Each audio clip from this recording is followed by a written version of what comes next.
الحمدللہ رب العالمین والصلاة والسلام علی سید المرسلین اما بعد فاعوذ باللہ من الشیطان الرجیم بسم اللہ الرحمن الرحیم۔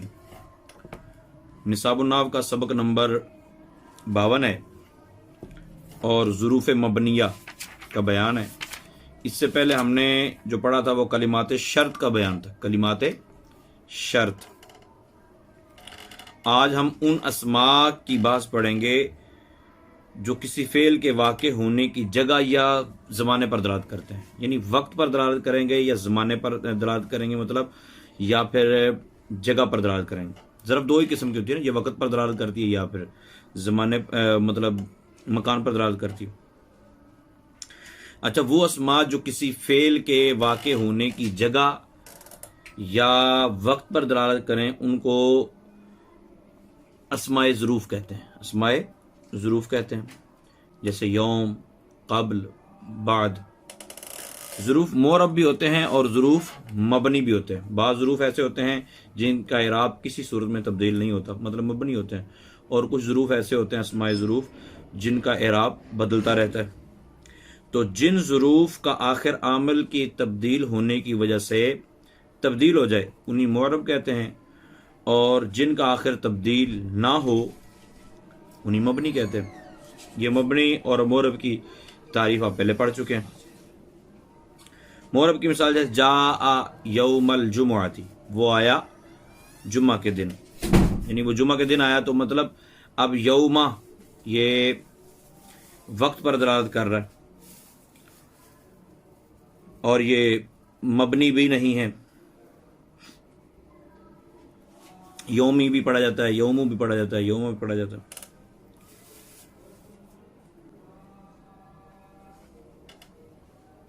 تو وہ ظروف اسماء ظروف جو مبنی ہوتے ہیں وہ مندرجہ ذیل ہے، یعنی اب وہ آپ کو ظروف پہلے چونکہ دو باتیں کر دی ہیں۔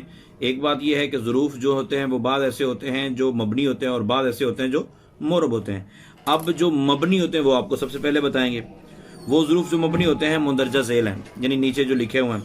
نمبر 1 از، نمبر 2 اذا، نمبر 3 انا، نمبر 4 متا، نمبر 5 ایانا، نمبر 6 مز، نمبر 7 منزو، نمبر 8 لدا، نمبر 9 لدن، نمبر 10 اینا، نمبر 11 کیفا، نمبر 12 امسی، نمبر 13 قط، نمبر 14 عودو، نمبر 15 حیثو، اور نمبر 16 اسماء جہات ستہ، یعنی 6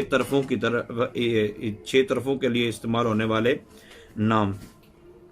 اب اس کی علیحدہ طور پہ وضاحت کرنے لگے ہیں کہ یہ اس جو ہے یہ ظرف زمان ہے بمعنی جب۔ اس کا معنی کیا ہوتا ہے؟ جب، اور یہ زمانہ ماضی کے لیے آتا ہے۔ اذ قال ربک للملائکۃ انی جاعل فی الارض خلیفہ، جب یعنی یہ وقت کون سا ہے؟ ماضی کا وقت، اگرچہ مضارع پر داخل ہو، ٹھیک ہے، لیکن یہ معنی کس کا دیتا ہے؟ ماضی کا۔ اس کے بعد جملہ اسمیہ بھی آ سکتا ہے اور جملہ فعلیہ بھی آ سکتا ہے، معنی کون سا ہوگا؟ ماضی کا۔ اور یہ جملے کی طرف مضاف ہو کر استعمال ہوتا ہے، یعنی اس کو جملے کی طرف مضاف کر کے استعمال کرتے ہیں۔ جسے ضربتہ اذ ضربنی، میں نے اس کو مارا جب اس نے مجھے مارا، ٹھیک ہے۔ تو اس کو آگے مضاف کریں گے، یہ آگے والا جملہ مضاف الیہ بنے گا اور پھر یہ مفعول فی واقع ہو جائے گا۔ نمبر 2 اذا، یہ بھی ظرف زمان ہے بمعنی جب۔ اس کا معنی بھی جب ہوتا ہے، اذا کا معنی بھی جب ہوتا ہے، لیکن اس جو ہے یہ زمانہ ماضی کے لیے آتا ہے اور اذا زمانہ مستقبل کے لیے آتا ہے، اگرچہ یہ ماضی پر داخل ہو۔ یعنی اس نے زمانہ ماضی پر دلالت کرنا ہے اگرچہ وہ مضارع پر داخل ہو، اور اذا نے زمانہ مستقبل کے معنی دینا ہے اگرچہ وہ ماضی پر داخل ہو۔ اس کے بعد فعل کا ہونا اس وقت ضروری ہے جب یہ شرط کے معنوں میں ہو۔ جب یہ شرط کے معنوں میں ہو اس وقت اس کے بعد فعل کا ہونا ضروری ہے، اور جب یہ شرط کے معنی میں نہ ہو اذا، تو اس وقت اس کے بعد فعل کا ہونا ضروری نہیں ہے، ٹھیک ہے۔ ہاں، اذا جب مفاجات کے لیے استعمال ہو تو اس کے بعد جملہ کا جملہ اسمیہ ہونا ضروری ہوتا ہے۔ مفاجات کا مطلب اچانک کا معنی دینے کے لیے، فوری کا معنی دینے کے لیے۔ اذا زلزلت الارض زلزالہا، یہ مثال دے دی انہوں نے کہ شرط کے معنی میں پایا جاتا ہے، لہذا اس کے بعد جملہ فعلیہ کا ہونا ضروری ہے. اور خرجت فاذا السبع واقف، میں نکلا تو اچانک درندہ کھڑا تھا. ٹھیک ہے، تو یہاں اذا کے بعد جملہ اسمیہ کا ہونا ضروری ہے. یعنی جب اذا شرط کے معنی میں ہوگا اس وقت اذا کے بعد جملہ فعلیہ کا ہونا ضروری ہے، اور جب اذا مفاجات کے لیے ہوگا تو اس کے بعد جملہ اسمیہ کا ہونا ضروری ہے. نمبر 3 انا، یہ ظرف مکان کے لیے استعمال ہوتا ہے. یہ ظرف مکان کے لیے استعمال ہوتا ہے بمعنی جہاں. انا کا معنی جہاں، اور اس کو استفہام کے لیے بھی استعمال کیا جاتا ہے. ظرف زمان کی مثال انا تجلس اجلس، جہاں تو بیٹھے گا میں بھی وہاں بیٹھوں گا. تو استفہام کی مثال انا یکون لی ولد، میرے ہاں بچہ کیسے پیدا ہو سکتا ہے. ٹھیک ہے. متا، نمبر 4 متا، یہ ظرف زمان ہے اور اس کا معنی ہوتا ہے جس وقت، خواہ زمانہ ماضی میں ہو یا زمانہ مستقبل میں ہو. اور یہ کبھی استفہام کے لیے بھی استعمال ہوتا ہے، خواہ بڑی چیز کے بارے میں سوال کیا گیا یا چھوٹی چیز کے بارے میں، تو دونوں کے لیے استفہام کے طور پر استعمال ہو جاتا ہے. ٹھیک ہے. اور کبھی شرط کے لیے بھی آتا ہے. اب استفہام کی مثال کیا ہے؟ متا تقرا، متا تقرا، تو کب پڑھے گا. اور مطلب شرط کی معنی میں جب استعمال ہوتا ہے تو اس کی مثال متا تصم اسم، جب تو روزہ رکھے گا میں بھی روزہ رکھوں گا. نمبر 5 ایانہ، یہ زمانہ مستقبل کے لیے آتا ہے اور معنی ہوتا ہے کب. یہ زمانہ مستقبل کے لیے آتا ہے اور معنی ہوتا ہے کب، اور عظیم امور کے متعلق دریافت کرنے کے لیے ایانہ مرساہا. ٹھیک ہے، مطلب قیامت کے متعلق پوچھا گیا ہے. تو ایان القتال، جہاد کب ہوگا. تو ایانہ یہ مستقبل کے لیے آتا ہے اور بمعنی ہوتا ہے کب، اور بڑی چیزوں کے متعلق، امور عظیمہ کے متعلق سوال کے لیے آتا ہے. نمبر 6 اور 7 مز اور منزو، مز اور منزو، یہ دونوں کبھی تو کسی کام کی ابتدائی مدت بیان بتانے کے لیے آتے ہیں. جیسے ما رأیتہ مز یوم الجمعۃ، میں نے اس کو جمعہ کے دن سے نہیں دیکھا. یا ما رأیتہ منذ یوم الجمعۃ، میں نے اس کو جمعہ کے دن سے نہیں دیکھا. دونوں کو معنی ایک ہی ہے. ٹھیک ہے. اور کبھی پوری مدت بتانے کے لیے آتے ہیں، یعنی کبھی مدت کی ابتدا کے لیے آتے ہیں اور کبھی پوری مدت بیان کرنے کے لیے آتے ہیں. پوری مدت پر دلالت کرنے، مطلب اس صورت میں ان کے بعد کسی ایسے عدد کا ہونا ضروری. جب پوری مدت بیان کرنے کے تو ان کے بعد مز اور منزو کے بعد ایسے عدد کا ہونا ضروری ہے جو پوری مدت پر دلالت کرے. جیسے ما رأیتہ مز یومین، تو یومین یہ پوری مدت پر دلالت کرے، میں نے اسے پورے 2 دن سے نہیں دیکھا. ما رأیتہ منذ یومین، میں نے ان کو 2 دن سے نہیں دیکھا. تو مز اور منذ مان بات ہے یہ. نمبر 8 اور 9 یہ اندا کے معنی میں استعمال ہوتا ہے. لدا اور لدن دونوں کس کے معنی میں استعمال ہوتے ہیں؟ اندا کے. الکتاب لدا زیدن، الکتاب لدن زیدن، تو معنی کیا ہوگا؟ اندا زیدن. ٹھیک ہے. اب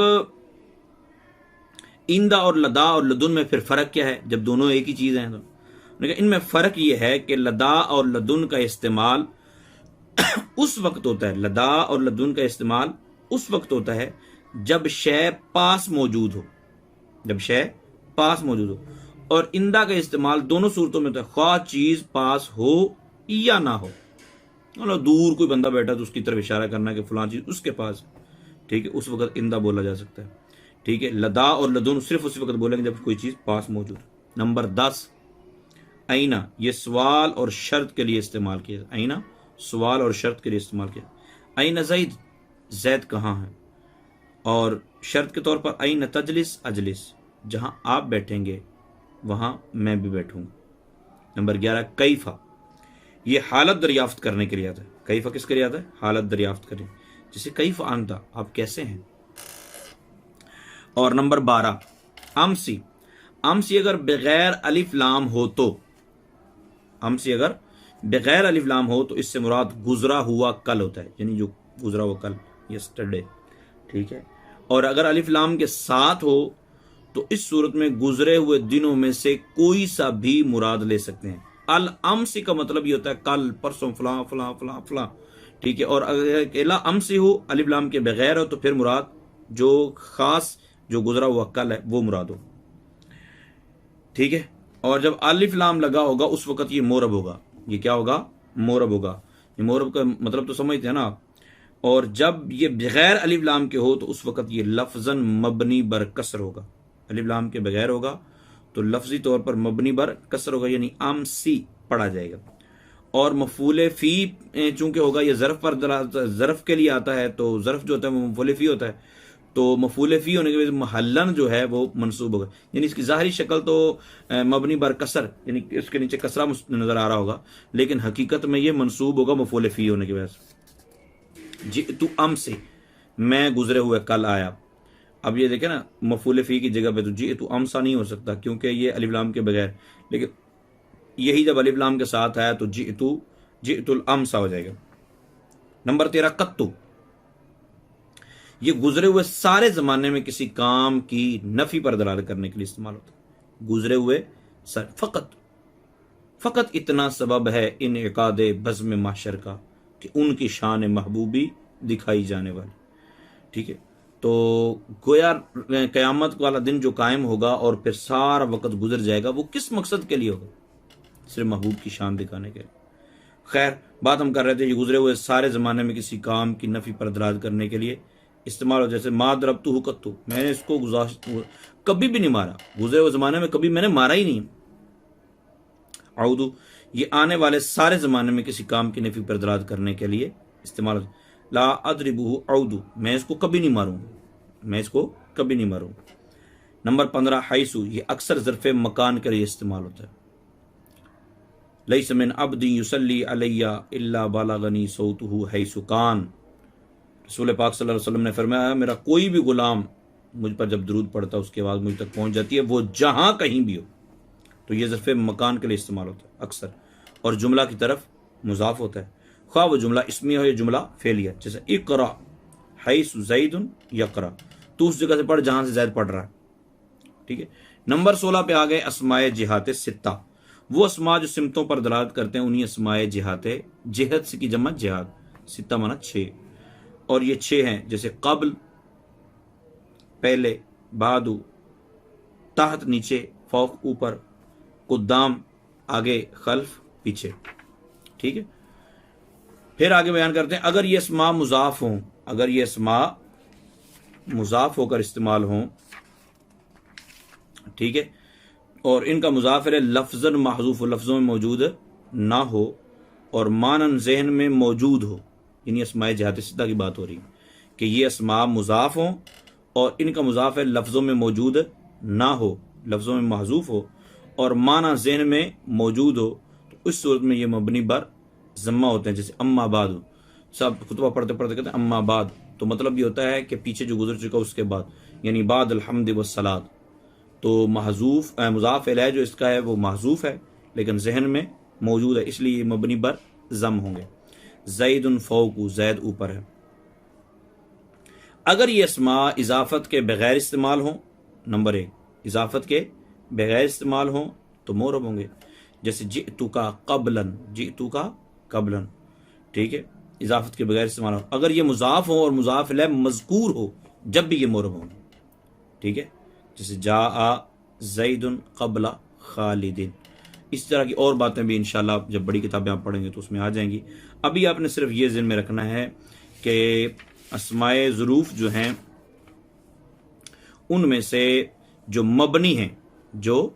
مبنی ہیں وہ آپ کو پڑھ کے بتا دیے گئے ہیں. نیکسٹ جو سبق آئے گا سبق نمبر 53، وہ کلمات استفہام کے متعلق ہے، یعنی سوالات کرنے کے لیے کون کون سے کلمات بولے جاتے ہیں، اور انشاءاللہ عزوجل وہ بھی ہم آسانی کے ساتھ سمجھ جائیں گے. اللہ تعالیٰ آپ لوگوں کے لیے آسانیاں پیدا فرمائے. اس کو اچھے طریقے سے یاد کیجئے اور بار بار رپیٹ کیجئے، ان چیزوں کو ایک دوسرے کے ساتھ تکرار کیجئے، بولیے، پوچھئے، بتائیے، انشاءاللہ آسانی رہے گی. اللہ تعالیٰ عمل کی توفیق عطا فرمائے. آمین بجاہ النبی الامین.